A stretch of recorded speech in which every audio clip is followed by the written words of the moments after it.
Alors bonjour, on va faire un petit tuto de retouche beauté assez simple, assez basique sur du coup une peau black. Voilà, du coup que je n'ai absolument pas retouché pour le moment, donc ça va, elle a quand même une très belle peau je trouve. Donc voilà, un petit aperçu avant pouvoir le travail effectué, donc on va travailler sur les textures de la main. Surtout à ces niveaux-là qu'il faut quand même pas mal atténuer. Petit nettoyage de la peau.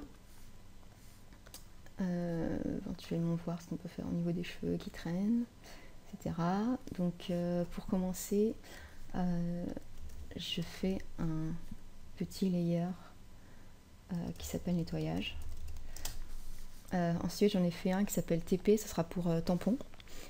Du coup j'ai montré une technique pour utiliser le tampon afin d'atténuer toutes les zones qui sont un petit peu cramées là comme on peut voir. Ensuite ça sera le Dodge and Burn. Alors je vais expliquer un peu ce que c'est. Après je pense qu'il y a plein de sites, plein de vidéos qui montrent en détail, enfin peut-être plus en détail que moi comment ça s'utilise, mais bon je vais quand même pas mal en parler. Donc DB pour Dodge and Burn. Et ensuite voilà, pour le moment j'ai juste fait un petit test au niveau de la chromie avant ce tuto. Voilà, un petit cas pour la chromie. Donc premièrement, ne retouchez jamais sur l'image en fait, sur ce calque là. Ça va plus vous pourrir votre touche qu'autre chose en fait. Du coup le mieux c'est de travailler sur un calque vide. Donc CTRL SHIFT N, voilà, après vous lui donnez le petit nom que vous voulez. Ensuite, voilà, pour le nettoyage de base, pour le premier nettoyage, je vais utiliser donc du coup cet outil là. Bon, j'ai Photoshop en anglais, donc ça sera mais c'est le petit pansement voilà, que tout le monde connaît. Et ce que je vais faire en fait, c'est dans les réglages, je vais faire en sorte qu'il ne s'applique pas que sur la calque actuelle en fait, parce que souvent c'est le réglage par défaut, et du coup, bah regardez, ça généralement, ça ne marche absolument pas. Voilà, c'est super. Donc au lieu d'essayer de faire ça sans que ça marche, voilà, on va mettre sur Current and Below, donc le calque actuel et tous ceux qui seront en dessous. Du coup, ça va retoucher en fait l'image d'arrière-plan. Donc le mieux en général, c'est de zoomer à 100%. Donc voilà, là actuellement je suis à 100%. Ça sert à rien de zoomer voilà, à 300. On fait pas de la retouche pixel par pixel. Pas pour ce projet en tout cas, peut-être pour de la pub éventuellement, mais là c'est une image qui va finir d'une série de shoots d'un test, qui va finir sur internet et éventuellement sur des feuilles A4 d'un book. Donc voilà, il n'y a pas besoin d'aller gratter absolument tout ce qui se trouve sur la peau à 300%. Ça se verra pas forcément et voilà. D'ailleurs, quand vous faites des images, je sais que je le fais, après je pense que c'est pas trop mal utile par exemple si vous faites des images pour le web, de temps en temps mettre au format du coup final. Je sais que je fais ça de temps en temps pour m'éviter de passer 4 heures à retoucher, ça trouve une petite imperfection qui ne se verra absolument pas une fois que ça sera tout pixelisé. Donc voilà, donc on va commencer à faire un petit nettoyage.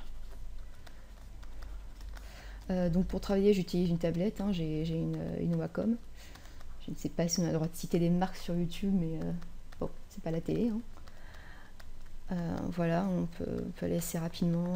Le but c'est d'éviter de créer trop de choses qui seraient trop similaires. Par exemple, je vais vous montrer voilà, des endroits où peut-être il y a des textures, voilà, pour éviter que ça fasse. Là, on voit quand même un petit peu que ça a été dupliqué, que c'est la même chose, quoi. Et ça se voit un petit peu quand même de loin, en tout cas pour les yeux avertis, ça se verra facilement. Donc voilà, je sais que j'essaie de changer régulièrement de point de source. Pour ça, j'appuie sur Alt, voilà, je vise un peu où je veux.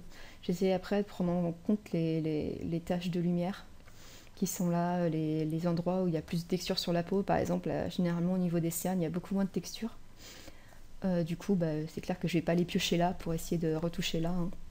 On va éviter le massacre. Donc c'est parti. Donc, je sais qu'il y a déjà 4 milliards de vidéos là-dessus, mais je trouve qu'il n'y en a pas tant que ça en français. Et je sais que voilà, s'il y a des gens qui ont des questions, je mettrai un mail à disposition éventuellement. Voilà.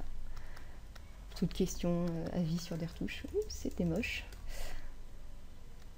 N'hésitez pas vraiment à réduire. Alors moi je travaille sur un PC. Certains vont dire ah vous, mais voilà, je trouve ça tout aussi, voire plus performant pour un prix réduit. C'est un autre débat, on ne va pas rentrer là-dedans. Mais voilà. Bon, je vais arrêter de blablater et un peu retoucher tout ça. Je vais essayer de faire une vidéo, je sais pas, avoir environ une demi-heure, voir voilà, ce qui est possible de retoucher en une demi-heure avec différentes techniques que je vais utiliser là.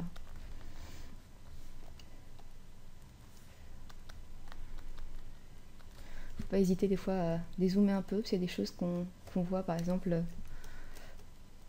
quand on zoome, voilà, 100%, on voit pas forcément, enfin, on voit qu'il y a une tâche, mais on se dit pas qu'elle est très visible, mais il suffit de dézoomer pour voir que ça ressort quand même pas mal. Et n'hésitez pas à faire des avant-après, parce que des fois on peut créer des imperfections pires que ce qu'il y avait à la base en fait avant de les enlever. Donc voilà, faire un petit tour sur la main.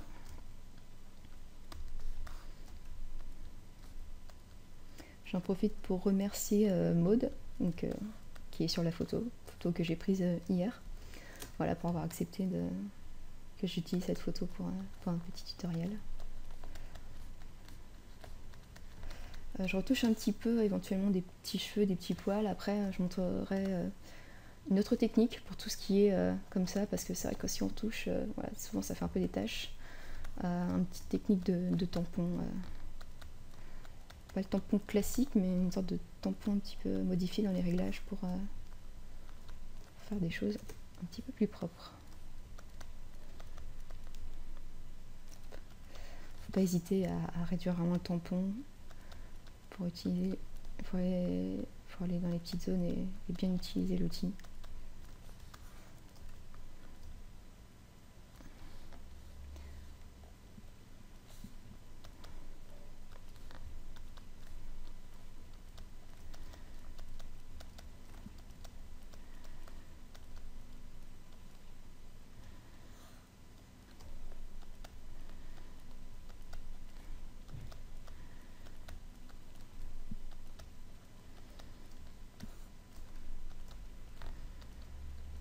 Pour la retouche, c'est vrai que souvent on est pressé de... Enfin, je sais que je connais des gens dont c'est le cas, et moi aussi, de rendre vite les images, parce que voilà, on a hâte qu'elles soient publiées sur notre site, sur les réseaux sociaux, etc. Mais c'est vrai que ce que j'aime bien, c'est une fois qu'une retouche est finie, ou elle a fini à 90%, j'attends le lendemain, je rejette un coup d'œil, comme ça j'ai regardé d'autres choses, éventuellement retouché d'autres choses, ou je suis sortie, en tout cas voilà, mes yeux se sont un peu reposés de Photoshop.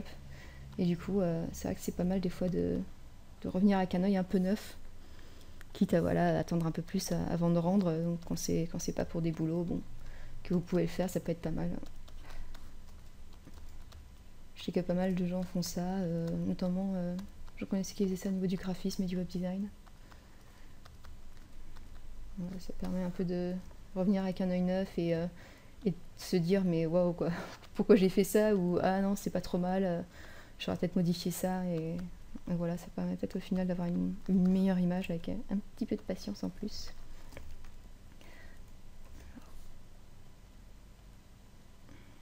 Donc elle n'a pas beaucoup d'imperfections à la base, hein, ça reste quand même une jolie peau. On va essayer de voir pour travailler ça. C'est vrai que souvent c'est pas évident quand c'est sur des bordures, voilà, où c'est entre lumière et des zones de lumière et des zones un peu plus sombres. C'est vrai qu'on peut facilement faire du boudin.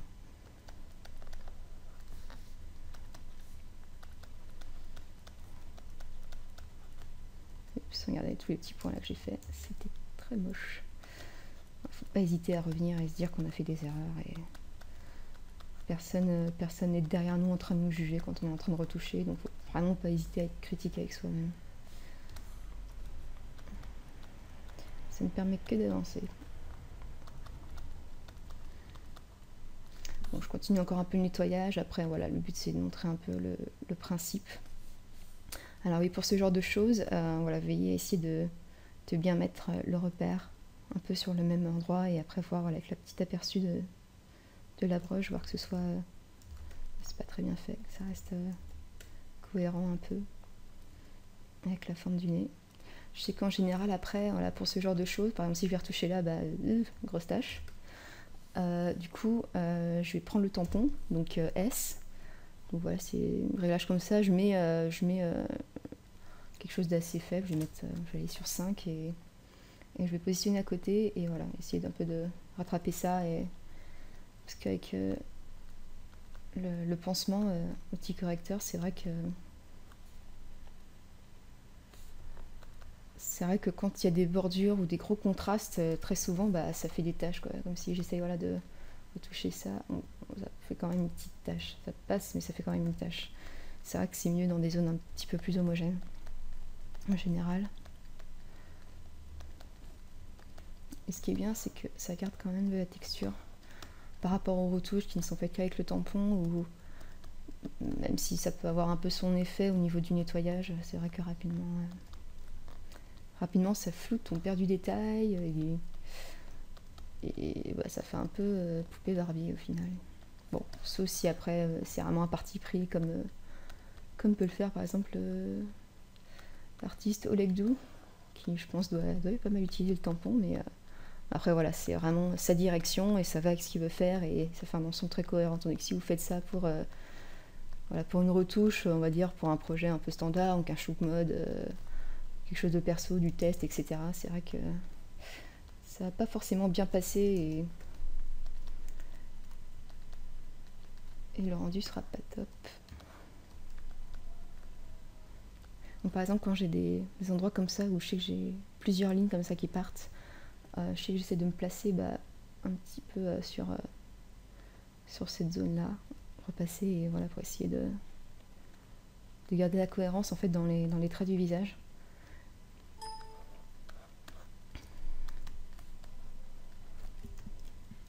On va faire un petit tour voir ce que ça donne pour le moment.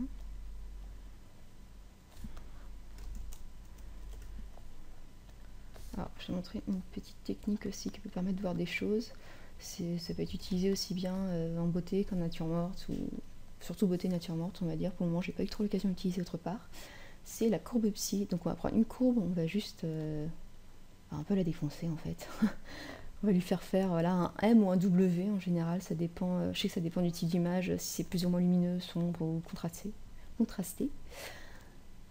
Voilà, je sais que voilà, ça peut permettre, là vous voyez, il y a des petits soucis là aussi, là, voilà.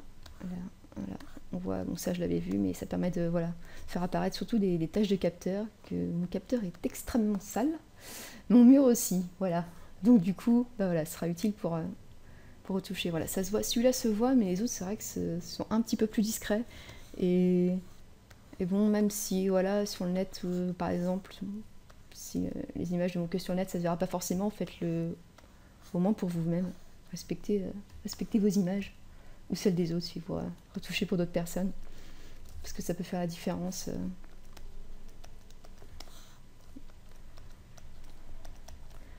La différence auprès des gens qui voient vos images, s'ils ont l'œil et voilà, éventuellement permettre de vous faire une bonne réputation à ce niveau-là.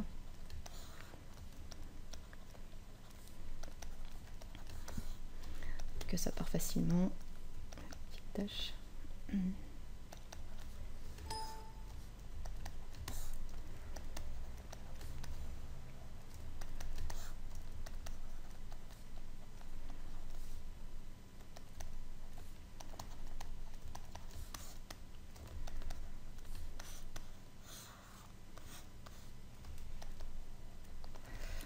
N'hésitez pas à dézoomer un petit peu. Voilà, du coup, ça nous a permis d'enlever quand même pas mal de tâches qui se trouvaient sur un mur. C'était pas un fond en papier, hein, c'était un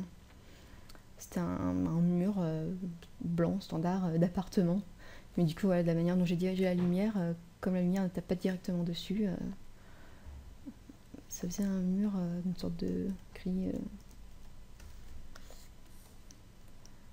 un gris moyen, ouais, un peu plus tenté qu'un gris moyen, mais avec un peu la même densité.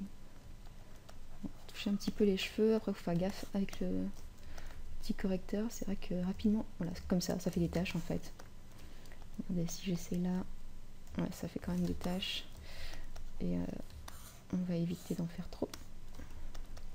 Je continue un petit peu, après c'est vrai que je pourrais continuer un peu plus longtemps, je pense, faire des petits détails. Ah, on va faire un petit coup l'oreille. Après le but, voilà, c'est vraiment de montrer une technique un peu non destructive pour retoucher la peau. Regardez là par exemple. Peut-être faire un petit coup là. Voilà, bon là je vais continuer un peu, mais voilà, vous voyez, il y a quand même un petit peu de texture là. Je peux éventuellement trouver des zones où il y en a plus et en mettre. Voilà, comme je viens de faire là. Vous voyez, un petit peu de texture qui est apparue. Voilà, comme ça on peut... ça a retravaillé aussi sur tous les oreilles, comme il y a plein de courbes, il y a plein de différentes zones de couleurs.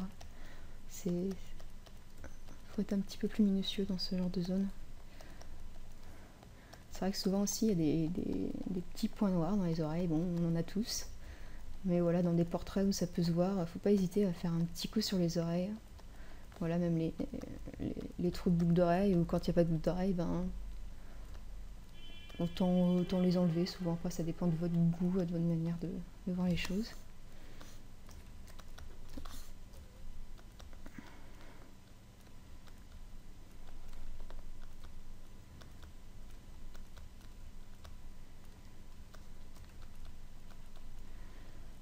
Voilà, je sais que je fais un gros nettoyage pour commencer. Après je vais vous montrer d'autres techniques, notamment pour enlever les zones un petit peu cramées, comme ça. Il y aura éventuellement la possibilité de redévelopper l'image sur caméra raw. Après, il y a d'autres techniques, voilà, qui permettent de rattraper. Ça dépend après de vos exigences, hein.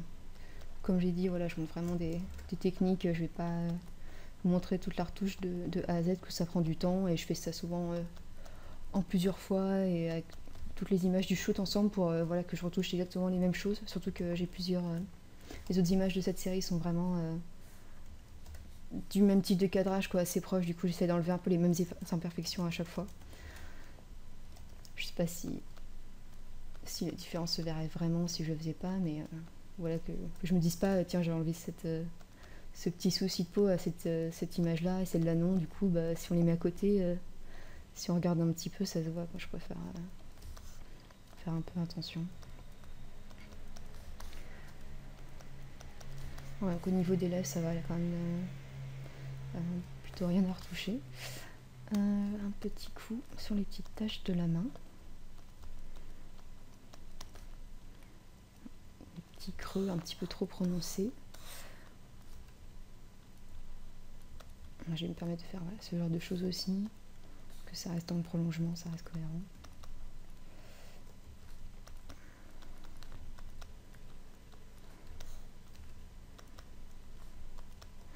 N'oubliez pas d'enregistrer assez régulièrement aussi, parce que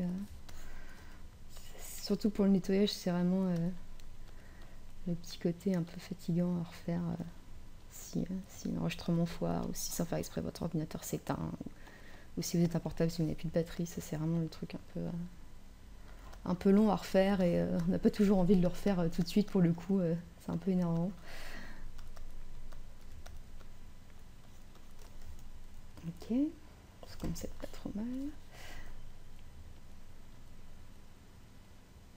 Voilà, après, même si j'ai créé des petites taches, il y en a plein que je vais pouvoir enlever un peu plus tard avec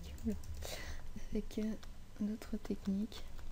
Bon voilà, je vais pas aller plus loin, je vais essayer quelque chose de très naturel. De toute façon, c'est ce qui était décidé avec la mannequin. Faire des choses très naturelles, donc vraiment des images, enfin des types de retouches qui peuvent s'appliquer, voilà, pour on va dire des tests agences où il faut quand même que si l'image par exemple se finit sur le site d'une agence, que par exemple un potentiel client qui regarde l'image ait au final un aperçu de ce que la fille sera en vrai, quoi. Du coup, on va éviter d'y aller trop hardcore à ce niveau-là. On fait voilà, les petites imperfections, les choses qui se voient un peu trop, et voilà, juste un petit peu améliorer le visage. Okay.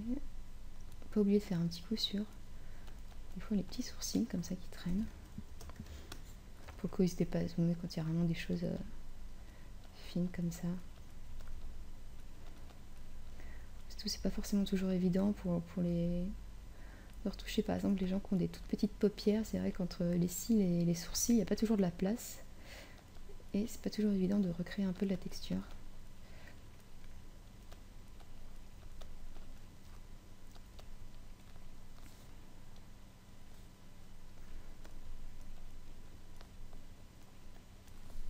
Bon, après, c'est vrai que le nettoyage, on pourrait y passer des heures et des heures et des heures. On voit toujours des choses qui arrivent, mais voilà. Je sais pas, peut-être que je ferai un jour un tutoriel vraiment retouche plus. Pour l'instant, j'ai pas trop l'occasion d'en faire. Mais de toute façon, ça prendra tellement de temps que ouais, je fasse 3 jours de tuto juste pour ça. Que la retouche beauté pour de la pub, ça prend vraiment, ça peut prendre plusieurs jours. Ça dépend vraiment déjà du type de peau. Là, je sais que voilà, c'est plutôt facile qu'une fille voilà, qui a vraiment une très jolie peau à la base, pas trop texturée, plutôt clean. Elle a pas spécialement des boutons, quoi. C'est juste des petites imperfections de la peau que tout le monde a, quoi. C'est enfin, une peau quand même très très correcte, voire plus que correcte. Donc là déjà qui est tout bien texturé, il n'y a pas forcément du travail à faire.